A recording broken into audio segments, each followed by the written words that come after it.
শুভেন্দুর জেলায় আরও একটি সমবায়ে ধরাশায়ী বিজেপি। তমলুকের পর এবার মহিষাদল, কালিকাকুণ্ডু, বক্সিচক সমবায় সমিতিও জয়ের পথে তৃণমূল।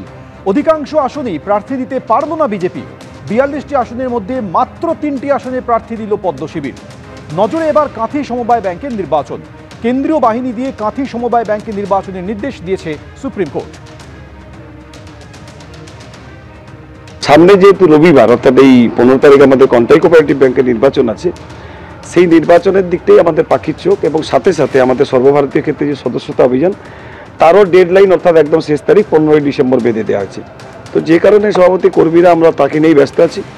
ওই এলাকার যারা আমাদের কার্যকর্তা যারা আছেন তাদের তরফ থেকে আমাদের কাছে বার্তা এসেছিল যে নির্বাচনে লড়াইয়ের ক্ষেত্রে প্রথমে তারা নির্বাচন না করে সেটিংয়ের কথা বলেছিল, কিন্তু আমরা তাদেরকে বলেছিলাম যে এই মুহূর্তে আমাদের নির্বাচন লড়ার মতো মানসিকতাও নেই। যদি তারা নিজেদের থেকে কোনো ব্যবস্থাপনা করতে পারে সেটা লড়তে পারে, কোনো অসুবিধা কিছু। কিন্তু সেদিন নির্বাচন লড়ি, সেখানে বিজেপির পক্ষে ভোট আসলে আমাদের সর্বভারতীয় ক্ষেত্রে গাইডলাইনে বলাই আছে এখন এইসব নির্বাচনগুলোকে প্রায়োরিটি না দিয়ে মূল যেগুলো প্রায়োরিটি দেওয়া দলের শ্রীবৃদ্ধির কারণে তার সদস্যকরণ, এটাই মূল লক্ষ্য। আমরা চাইছিলাম টোটালটা নির্বাচন হলে আমাদের কোনো সমস্যা নেই। ৪২টা সিটে প্রার্থী দিলে আমরাও ভালো ভাবতাম যে না আমাদের কতটা ক্ষমতা আছে এটা কথা, কিন্তু সেই জায়গায় যাওয়ার মতো কোনো লোক খুঁজে পাচ্ছে না। আমরা যেটুকু খবর পেয়েছি এলাকায় এলাকায় বহু মানুষের কাছে গিয়েছে।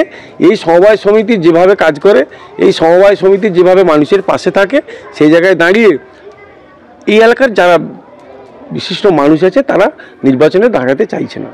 আজকে বিজেপিতে দাঁড়ানোর মতো লোক নেই। সামনে 26শে বিধানসভা নির্বাচন দেখবেন, মহিষাদল ব্লকের কি চিত্র হয় সেটা আপনারা সকলে বুঝতে পারবেন। নিউ টাউনে প্রমোটারের বিরুদ্ধে জমি দখলের অভিযোগ, আইসিকে তীব্র ভর্ৎসনা হাইকোর্টের। নিউ টাউন থানার আইসিকে নিয়ে রাজ্যের ভূমিকাতেও চরম ক্ষুব্ধ বিচারপতি তীর্থঙ্কর ঘোষ। অবিলম্বে এই আইসিকে সরানো হোক, না হলে আমি পদক্ষেপ করব। আমি দেখতে চাই এই পুলিশ অফিসারের পেছনে কার হাত আছে। এমনই মন্তব্য বিচারপতি তীর্থঙ্কর ঘোষের। যেখানে রাজ্য রাজারহাট নিউ টাউনে দেশ বিদেশ থেকে বিনিয়োগ আনার চেষ্টা করছে, তথ্য প্রযুক্তি হাবকে আরো মজবুত করতে চাইছে, সেখানে এই ধরনের পুলিশ অফিসারের দায়িত্ব। রাজ্য কি নিজেই নিজের সম্মানহানি করতে চাইছে? প্রশ্ন বিচারপতি তীর্থঙ্কর ঘোষের। এই পুলিশ অফিসারের আগের রেকর্ড জানেন? এই অফিসার বাগুইআটিতে থাকাকালীন নিখোঁজের 2 দিন পর 2 শিশুর দেহ উদ্ধার হয়। এই অফিসার কিছুই করেননি বলে অভিযোগ ওঠে। একদিনে 3টি গাড়ি চুরির ঘটনাতেও একইভাবে নিষ্ক্রিয়তার অভিযোগ ওঠে। মন্তব্য বিচারপতি তীর্থঙ্কর ঘোষের। পুলিশ কমিশনার নিজে ডেকে এই আইসিকে সতর্ক করেছেন। জানালো রাজ্য, এতদিন পরে শুধু সতর্ক? প্রশ্ন বিচারপতির। এই অফিসারের বিরুদ্ধে কি পদক্ষেপ পরের শুনানিতে রাজ্যকে জানাতে হবে, নির্দেশ বিচারপতি তীর্থঙ্কর ঘোষের। মামলার পরবর্তী শুনানি 10ই জানুয়ারি।